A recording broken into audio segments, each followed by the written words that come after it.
وہ اس وقت شہر کے ایک معروف کارپوریٹر کے دفتر میں بیٹھا تھا۔ یہ عالیشان آفس ایک مصروف کاروباری علاقے میں واقع ملٹی سٹوری بلڈنگ کے 11ویں فلور پر تھا اور بناوٹ کے اعتبار سے کسی شیش محل جیسا دکھائی دیتا تھا۔ اس کی تیاری میں لکڑی کم اور کانچ کا زیادہ استعمال کیا گیا تھا، جو اس کارپوریٹر کے ذوق و شوق کا عکاس تھا۔ میں نے انڈر ورلڈ میں آپ کی بہت تعریف سنی ہے، کارپوریٹر نے ستائشی انداز میں گفتگو کا آغاز کرتے ہوئے کہا، اس لیے میں نے ایک خاص کام کے لیے آپ کو اپنے پاس بلایا ہے۔ میرا یہ کمرہ ساؤنڈ پروف ہونے کے علاوہ بلٹ پروف بھی ہے، لہٰذا ہم یہاں بے فکری سے بات کر سکتے ہیں۔ اس نے اس بات میں گردن ہلانے پر اکتفا کیا۔ گڈ۔ کارپوریٹر زیر لب مسکرایا اور اپنی میز کی دراز میں بھورے رنگ کا لفافہ برآمد کر لیا۔ اس دوران میں وہ چپ چاپ بیٹھا سنجیدہ نظر سے کارپوریٹر کی حرکات و سکنات کا جائزہ لیتا رہا تھا۔ کارپوریٹر نے براؤن لفافے کے اندر سے پوسٹ کارڈ سائز کی ایک رنگین تصویر نکال کر اس کے سامنے رکھ دی اور مذکورہ فوٹو پر اپنی انگشت شہادت سے دستک دینے کے بعد کہا، ہنٹر، یہ ہے تمہارا ٹارگٹ۔ جبران علی۔ ہنٹر نے وہ تصویر اٹھا لی اور اس جگہ پر ایک گہری نگاہ ڈالنے کے بعد اسے دوبارہ میز پر اسی جگہ پر رکھ دیا جہاں سے اسے اٹھایا تھا۔ پھر وہ اپنے کلائنٹ اس کارپوریٹر کی طرف دیکھتے ہوئے بڑے اعتماد سے بولا، آپ کا کام ہو جائے گا مسٹر ولید، میں آپ کی بجائے تم میں زیادہ ایزی فیل کرتا ہوں۔ ولید احمد نے کہا، اس لیے میں بات کرتے ہوئے آپ سے تم پر اتر آیا ہوں۔ تم نے میرے اس رویے کو مائنڈ تو نہیں کیا؟ میں فضول چیزوں پر دھیان نہیں دیتا اور تکلفات بھی ایک ایسی شے ہے۔ ہنٹر نے جذبات سے عاری لہجے میں کہا، میرا فوکس صرف اپنے کام پر ہوتا ہے اور یہ میں بتانا ضروری سمجھتا ہوں کہ میں اپنی فیس کا 50% ایڈوانس میں لیتا ہوں۔ میں جانتا ہوں، ولید احمد نے معتدل انداز میں کہا، اور مجھے یہ معلوم ہے کہ تم ایک اسائنمنٹ کے 1 ملین لیتے ہو، 5 لاکھ کام کرنے سے پہلے اور 5 لاکھ کام کی تکمیل پر۔ اس لیے میں نے اس نے بات ادھوری چھوڑی اور میز کے پہلو میں رکھا ہوا ایک چرمی بیگ اٹھایا، پھر مذکورہ بیگ کو ہنٹر کی طرف بڑھاتے ہوئے اضافہ کیا، میں نے تمہارے ایڈوانس کی رقم بڑے نوٹوں کی شکل میں پہلے ہی سے اس بیگ میں رکھی ہوئی ہے۔ تم اپنے نصف معاوضے کو گن کر اطمینان کر سکتے ہو، یہ پورے 7.5 لاکھ ہے۔ میں اپنے معاملات کا کھرا ہوں اور وعدے کا پکا ہوں۔ میں اپنے کلائنٹس پر بھروسہ کرتا ہوں، اس لیے میں نے کبھی رقم گننے کی ضرورت محسوس نہیں کی۔ ہنٹر نے اپنے کلائنٹ کے چہرے پر نگاہ جماتے ہوئے کہا، لیکن میں آپ سے ایک سوال کرنا چاہتا ہوں مسٹر ولید۔ شور۔ کارپوریٹر ولید احمد ہماتن گوش ہو گیا۔ میرے معاوضے کا آدھا 5 لاکھ بنتے ہیں۔ ہنٹر نے سپاٹ آواز میں استفسار کیا، پھر آپ نے اس بیگ میں 7.5 لاکھ کیوں ڈالے ہیں؟ اسے تم اپنا انکریمنٹ سمجھ لو، میں نے تمہاری فیس میں 50% کا اضافہ کر دیا ہے۔ کارپوریٹر نے ٹھہرے ہوئے لہجے میں جواب دیا، آج کے بعد تم اپنے کلائنٹ سے 1.5 ملین معاوضہ وصول کیا کرو گے۔ چند لمحات کے تذبذب کے بعد ہنٹر نے گہری سانس خارج کرتے ہوئے سرسری انداز میں کہا، چلے گا۔ اس براؤن لفافے کے اندر ٹارگٹ کے حوالے سے تمام ضروری معلومات موجود ہیں۔ کارپوریٹر نے فخریہ لہجے میں کہا، تمہیں اپنے ٹارگٹ تک پہنچنے اور اسے شکار کرنے میں کوئی مشکل پیش نہیں آئے گی۔ ہنٹر نے ٹارگٹ کی تصویر کو لفافے پر رکھ دیا، میں اطمینان سے یہ سب دیکھ لوں گا۔ اس نے پھر ایک اہم سوال کیا، ٹائم فریم کیا ہے؟ زیادہ سے زیادہ 1 ہفتہ۔ کارپوریٹر نے کہا، یہ میری ضرورت سے زیادہ ہے۔ ہنٹر نے اپنے کلائنٹ کی آنکھوں میں دیکھتے ہوئے کہا، میں 3 دن کے اندر اندر اس اسائنمنٹ کو پورا کر لوں گا۔ ایک آخری سوال۔ لمحاتی توقف کے بعد اس نے گہری نظر سے ولید احمد کو دیکھا اور پوچھا، آپ کس قسم کی موت چاہیں گے؟ میں اپنے کلائنٹ کی ہر ضرورت پوری کرتا ہوں، عین فطری اور طبی موت۔ کارپوریٹر نے سرسراتی آواز میں جواب دیا، آپ میرے پہلے کلائنٹ ہیں جو اس نوعیت کی موت کا مطالبہ کر رہے ہیں۔ ہنٹر نے حیرت اور الجھن کے ملے جلے تاثرات سے کہا، اس کا ایک خاص سبب ہے جو میں تمہیں بتانا ضروری سمجھتا ہوں۔ کارپوریٹر نے رازدارانہ انداز میں کہا، اگر اس شخص کی حادثاتی موت واقع ہوئی یا اسے خنجر، زہر، گن پوائنٹ، سنائپر وغیرہ کی مدد سے فنا کے گھاٹ اتارا گیا تو پولیس کا ہاتھ میرے گریبان تک پہنچ سکتا ہے، کیونکہ اس نے اپنے وکیل کے ذریعے متعلقہ تھانوں میں ایک وصیت کی صورت میں یہ رپورٹ درج قرار کی ہے کہ اس کی جان کو مجھ سے خطرہ ہے۔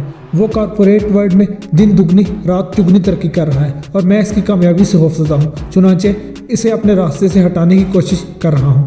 اس نے اپنی وصیت میں واضح طور پر ان الفاظ کو درج کر رکھا ہے، اگر مجھے کوئی جان لیوا حادثہ پیش آئے یا مجھے قتل کر دیا جائے تو میری موت کا ذمہ دار میرے کاروباری حریف ولید احمد کو سمجھا جائے۔ کافی شاطر اور چال باز شخص ہے، ہنٹر نے معنی ہے انداز میں کہا، ایسے لوگوں کو نپٹاتے ہوئے مجھے مزہ آتا ہے۔ اگر اس کا شاطر پن اور چال بازی بزنس تک محدود رہتی تو میں ہر قدم پر ڈٹ کر اس کا مقابلہ کرتا۔ کارپوریٹر نے زہر خون لہجے میں کہا، لیکن اس نے معاملے کو خاصا پرسنل کر دیا ہے۔ وہ اس جنگ میں بے اصولی پر اتر آیا ہے اور مجھے اندر سے توڑنے کے لیے اس نے میری ایک عزیز ہستی کو مجھ سے چھین لیا ہے۔ ماجبی یک اس کا لہجہ خوابناک ہو گیا، جو کبھی میری تنہائی کے ساتھی ہوتی تھی اب وہ اس کمینے کا پہلو گرماتی ہے۔ اس خطا کے لیے میں اس بدذات کو کبھی معاف نہیں کر سکتا اور اس کی کم سے کم سزا موت ہے۔ آپ بے فکر ہو جائیں مسٹر ولید، ہنٹر نے مستحکم انداز میں کہا، آپ کا کام آپ کی مرضی اور خواہش کے عین مطابق ہوگا۔ کارپوریٹر اس بات میں سر ہلاتے ہوئے بولا، میں اس برون لفافے میں مہاجبین کی ڈیٹیلز بھی احتیاطاً رکھتی ہیں، ہو سکتا ہے اس سے تمہیں کوئی فائدہ حاصل ہو جائے۔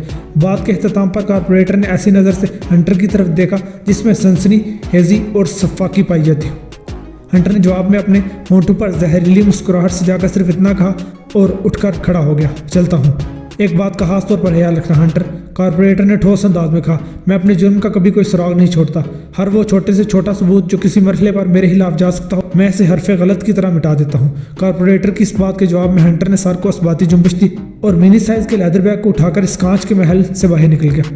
کارپوریٹ ورلڈ دور جدید کا بزنس ٹرینڈ ہے اور انتہائی منافع بخش بھی ہے۔ اس کی فلسفی نہایت ہی سادہ اور پرمغز ہے۔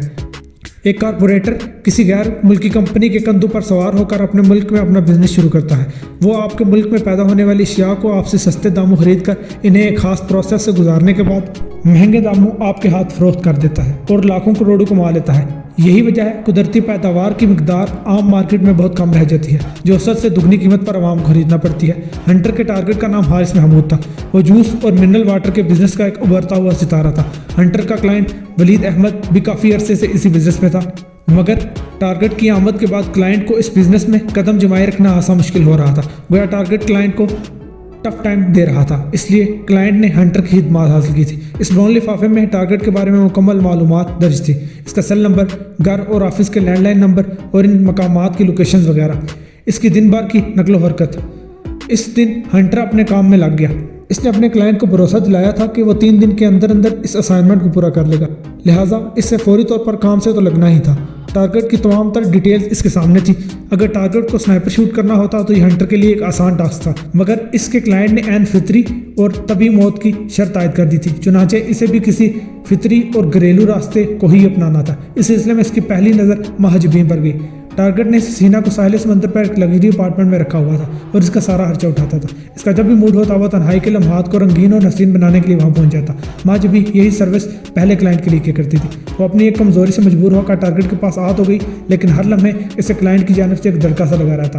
وہ کلائنٹ کی کینہ پروری اور شفاقی سے اچھی طرح واقف تھی۔ ہنٹر نے ایک ہی دن میں اپنے مشن کے تمام لوازمات کو لائن اپ کیا۔ وہ فیلڈ میں اترنے سے پہلے ہر زاویے کو اچھی طرح چیک کر لیا کرتا تھا۔ اس نے اپنے ذرائع کا استعمال کرتے ہوئے یہ معلوم کر لیا کہ آئندہ روز اس کا ٹارگٹ اپنے ہم نشین سے ملنے ساحل سمندر والے اپارٹمنٹ پر جائے گا۔ ہنٹر نے اس موقع سے فائدہ اٹھانے کا فیصلہ کیا اور پوری تیاری کے ساتھ میدان میں اتر گیا۔ ٹارگٹ مہاجبین کے پاس وقت گزاری کے لیے عموماً شام میں آیا کرتا، آدھی رات سے پہلے واپس لوٹ جایا کرتا۔ ہنٹر ایک کوریئر بوائے کے روپ میں مہاجبین کے اپارٹمنٹ میں پہنچ گیا۔ وہ دوپہر کا وقت تھا۔ آج شام ٹارگٹ نے اسے لازمی اس اپارٹمنٹ کا وزٹ کرنا تھا۔ ہنٹر نے اپارٹمنٹ کی اطلاع کی گھنٹی بجائی اور دروازہ کھلنے کا انتظار کرنے لگا۔ اسے زیادہ دیر انتظار نہیں کرنا پڑا، 1 منٹ سے بھی کم عرصے میں دروازہ کھل گیا۔ مہاجبین نے حیرت بھری نظر سے کوریئر والے کو دیکھا۔ ہنٹر نے اس کے لاسانی حسن سے متاثر ہوئے بغیر ایک پارسل اور ایک چارٹ اس کی جانب بڑھاتے ہوئے کہا، میڈم یہاں پر سائن کر دیں، مگر یہ میرا ایڈریس تو کسی کو پتہ ہی نہیں۔ مہاجبین نے پارسل کی جانب ہاتھ بڑھاتے ہوئے ہچکچاہٹ آمیز انداز میں کہا، پھر کس نے یہ پیکٹ بھجوایا ہے؟ پارسل کے پیچھے بھیجنے والے کا نام اور ایڈریس لکھا ہوا ہے۔ ہنٹر نے معتدل انداز میں کہا، اگر آپ اسے ریسیو نہیں کریں گے تو میں واپس لے کر چلا جاؤں گا، سمپل۔ بساطا مہاجبین نے مذکورہ پارسل کو پلٹ کر دیکھا۔ قبل اس کے کہ وہ بھیجنے والے کا نام اور ایڈریس پڑھنے کی کوشش کرتی، ہنٹر نے بجلی کسی سرعت کے ساتھ اپنی گن نکالی اور مہاجبین کے سینے کو نشانے پر رکھتے ہوئے غرایا، الٹے قدموں اندر چلو فوراً۔ ہنٹر کے تحکمانہ لہجے میں ایسی درندگی جھلکتی تھی کہ مہاجبین اپنے حواس کھو بیٹھی۔ وہ کسی روبوٹ کی مانند حکم کی تعمیل کرتے ہوئے اپارٹمنٹ کے اندر پہنچ گئی۔ ہنٹر نے اپنی پشت پر اپارٹمنٹ کا دروازہ بند کیا اور مہاجبین کو اپنے گن کے نشانے پر رکھتے ہوئے اسے لاؤنج میں لے آیا۔ پھر قدر دوستانہ انداز میں بولا، بیٹھ جاؤ، میں تمہارا دشمن نہیں ہوں، مجھ سے ڈرنے کی ضرورت نہیں۔ مہاجبین میگانگی انداز میں بلا سوچے سمجھے ایک صوفے پر ڈیسی گئی۔ پارسل ابھی بھی اس کے ہاتھ میں تھا۔ ہنٹر نے اس کے سامنے والا صوفہ سنبھال لیا اور اپنی گن پر سائلنسر فٹ کرتے ہوئے تحکمانہ انداز میں کہا، اس پارسل کو کھول کر دیکھو۔ مہاجبین اتنی خوفزدہ تھی کہ وہ پارسل بھیجنے والے کا نام دیکھنا بھول گئی اور ہنٹر کے حکم کی بجاوری میں لگ گئی۔ پارسل کھلنے پر اندر سے نصف درجن تصاویر برآمد ہوئی۔ وہ تصاویر ایک 8 سالہ بچے کی تھی جو اسکول یونیفارم میں نظر آ رہا تھا۔ بعض تصاویر اس بچے کے عقب میں ہاسٹل نما ایک بڑی سی عمارت دکھائی دے رہی تھی۔